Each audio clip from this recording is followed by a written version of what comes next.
What's up, guys? This is ipodtutorialdudes, and today I'm going to be showing you a really sweet Minecraft tutorial on how to build a passcode protected secret fort.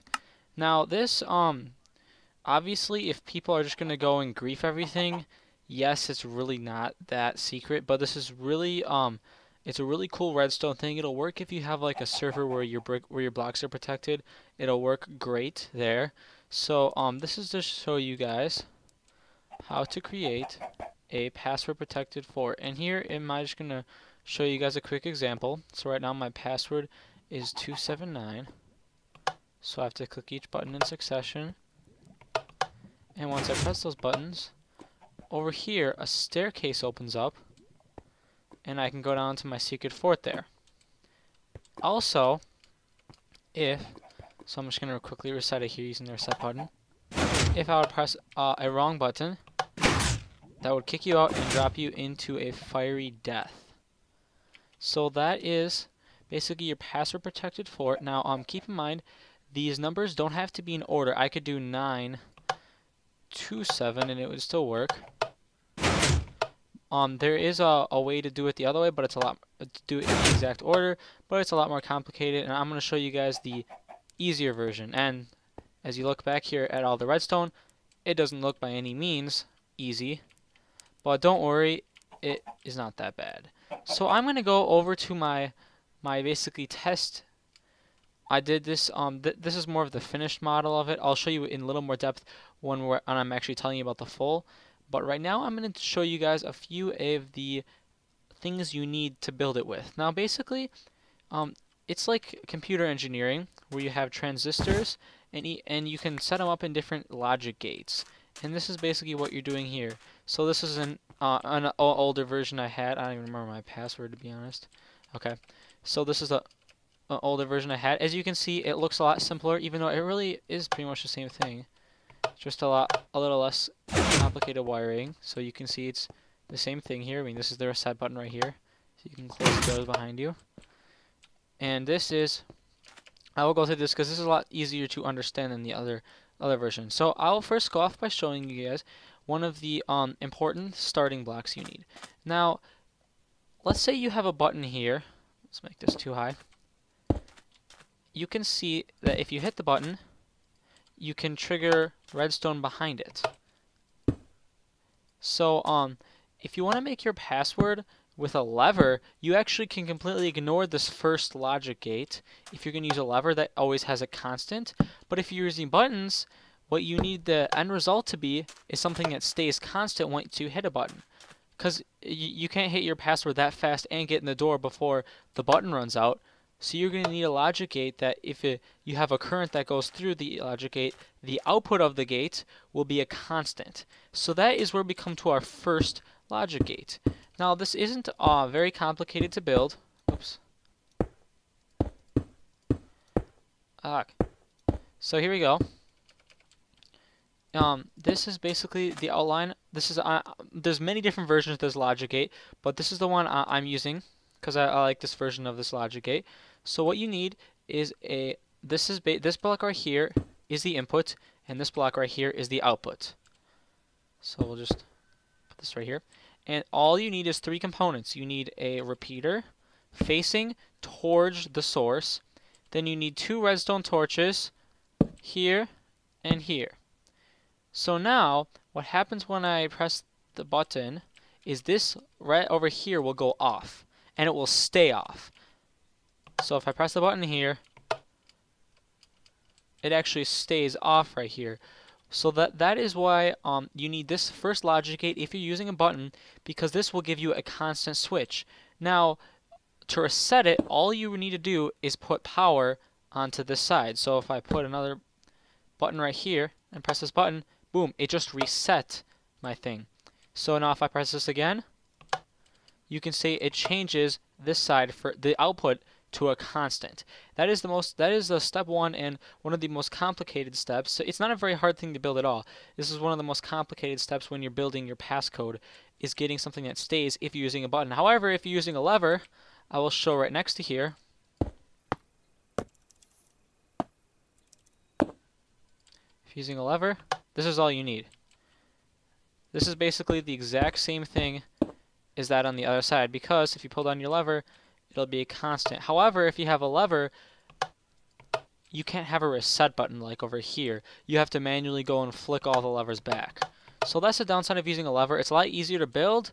However, it does take some of the cool factor out of there, because as you can see here, whoop, you have a reset button, which then resets the circuit so you can redo your password again. And I'll show you my main thing after I show you guys the basic circuits. So now you can see the next part of this circuit. That's not really important right now, but just put that there. So you can see the next important part of the circuit is once you press the button here and get this thing going, we want to combine more than one thing together.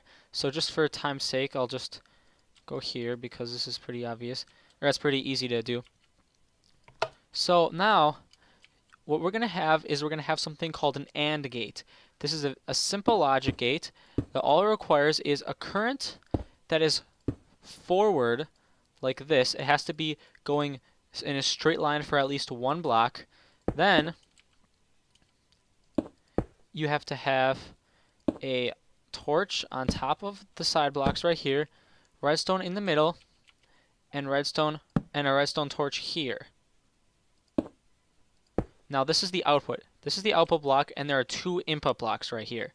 Now both of these input blocks have to be on for the output block to be on, basically. So as you can see, the problem is, see here I have the lever activated and the button pressed, but however these paths over here are not activated. So what you have to do is a NOR logic gate. This is basically just converts it to the opposite. This is a really simple gate, very easy to do. All you need is two raised blocks, and you have to put the block coming into it, you have to have a torch on it, and then you have to have a redstone after it, and then you can do whatever you want. So it has to again, just like that one, it has to be a straight block coming into it. So for this one, I'm gonna have to lower it a little bit.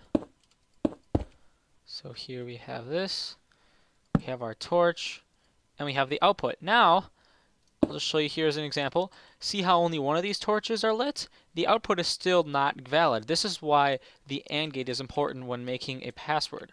So now if both of these are powered, you can see that the output is positive, and then you get your positive trail. Now, if we go over here to the completed circuit, you can see the same thing here. These two, right here next to each other, as you can see, the NOR logic gate is here on this one, and the NOR logic gate is here on the other one. And basically, when these two come in, they go to the first AND gate. And then you have to have all three of them activated, because the first two can activate this side, but then they all have to go through another AND gate. So if you want to have a 16-digit password and have like 32 different buttons over there, you can just keep chaining AND gates together. So if I really had like two more coming out here, I could have this AND gate go to another AND gate which has another input coming in, and you could just keep chaining AND gates together if you wanted to have a really long password. So that is the simple version of how this thing works. So again, you have to have the buttons. So when I press these buttons, you can see it chains on these it turns off this side, which then makes these positive because we have a NOR gate right here, as you can see, and it leads to an AND gate. And see, I only press two of them. This final output that goes to the pistons which open the door, which that's simple enough to do. This is still not activated because we're missing one input right here. So if I go press that last button over there, it will then activate this final strand, which then makes both of the AND gates work because they have two inputs coming in them. And it obviously goes out and activates the pistons, which I also have a NOR gate here because I want the pistons to close when it activates. So I'll show you the setup over there. It's a little bit different. It's more complicated, obviously. So now comes the problem of resetting the switch. Now this is pretty easy to do, but you have to keep something in mind. When you're doing a reset, you're going to want to make sure you have your redstone repeaters facing towards where the reset is, where the reset is happening. And another thing is, let's just pretend that this is, I'll just use a sticky piston. So let's say this is my logic gate right here, and I have it connected like this. This reset button will not work. The reason for it is because you cannot, because if I press this one button right here, or here, first I gotta reset this thing. Okay, so if I press this one button here, what happens is it actually affects the other logic gate.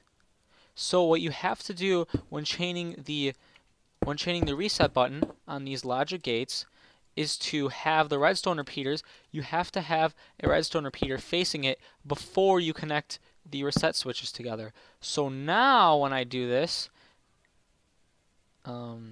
here, now we're gonna pretend we're hitting the reset switch right there. Now when I hit this button, it doesn't affect the other switch because of the redstone repeaters that are facing one direction. So that is why it is important to remember that you have to have the repeaters basically going to each available output, or to each available reset area. And remember, the set area is between anywhere, you can stretch this really far, anywhere between the this continuous logic gate and the NOR logic gate, which just basically flips the current. So as you see over here, I have it right here after the switch, or after the continuous logic gate before the NOR. You have it coming up here, and you have to, and as you see, I have it right here.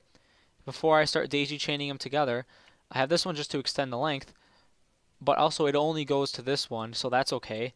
And then the third logic gate is right over here, and that one is also chained up. So that is why it's important to make sure that you have the redstone, or the repeaters facing before each one. So now when you hit all of your things, like I guess we already did, so now you can see when I hit this button, the gate back there closes because the current from the button goes way over here and shuts down and hits basically the reset for all these. So now I will show you my more advanced section, because it also has the failure in it. If you hit the wrong button, it does something. So as you can see back here, you could see a bunch of sticky pistons that will, if I hit the wrong digit, like 8, hit me to my doom. And now we're going to go back and look at some of this circuit. It looks a little slightly more complicated, but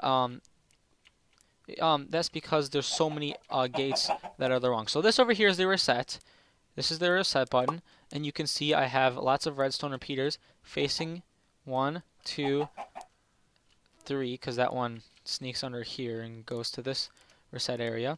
So all the reset ones right here. And then we have here, all these 3 are all, I'm just going to call them death buttons. And these can all just be daisy chained. And you see here I have this death button, these 3 death buttons, and then there's one more over here. No, 3 more death buttons. Yeah, 2 more death buttons here, 1 here, and then one that comes down from up there.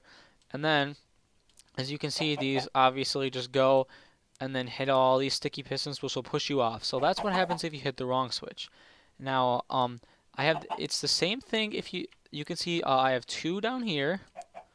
You can see my continuous switches here, and then I have 1 continuous switch up here, and then my NOR switches I have down here. For this one on the top I have coming down here. I have 2 NOR switches here, another NOR switch right here. You can see I have my AND switch here, and coming out of the AND switch, as long as the redstone is touching the block, it works. But remember, it has to be straight going into all the different switches. So here's the AND, and when it hits the AND, it's going to come all the way around here. And the first what happens is it hits this NOR switch here, and what it does is it contracts these sticky pistons that I have here and over here, and what that does is open up area, and these, which isn't inverted, basically pushes out the stairs. So these are all the stairs right here. It'll push out the stairs. So when I press in the right password, which is 972, whatever order I want, you can see these stairs are all pushed out here. It kills the chicken right here. These are the 2 sticky pistons. These are 2 sticky pistons, and it then lets those come out because we can use the NOR switch to invert the current. We can go down my secret ladder, collect the chicken meat, down this other ladder, and here we are in my secret lair. Now here, you guys can do this. I was a little bit lazy and didn't add an open switch in case you wanted to get out the same way. All I have is a close switch. So if I hit this close switch, as you guys can see, it just goes down these stairs, up these stairs, which leads, as you see, the close button that was right here. It basically also connects to the close button. So the current will come up here and then go to the reset switches, and then when the reset switches happen, the AND gates do not check out, and it closes the gates. So this button will close it, and now, as you can see, I can't get back out because the pistons are shut, and it won't let me out. So if I really wanted to, I could make another button that opens it again if I really wanted to. All I would have to do is connect it. This is my little cheap entrance, which makes no point in even having this password if you have any other entrances. But if I wanted to, I could take this line, which is, if this line is activated, it automatically opens everything. So I could take this line down into my layer and have another on switch. So that is basically what the other thing you could do. Let's get down here. So that's what you could do, is have a close and an open. So I would have an open button, like right here, let's say. So then I could open it if I wanted to get back out my secret entrance. And you can do whatever you want inside your secret lair. Obviously, it's yours to use. This is more of an example lair than an actual usable lair. But hope you guys enjoyed this tutorial. If you have any questions at all, first of all, rewatch parts of the video, especially when I was building the different logic gates, because if you have those logic gates, you can really build anything with those logic gates. I'll be having more tutorials with other different logic gates and different uses for them in the future. So I hope you guys enjoyed this tutorial. Don't forget to rate, subscribe, and comment.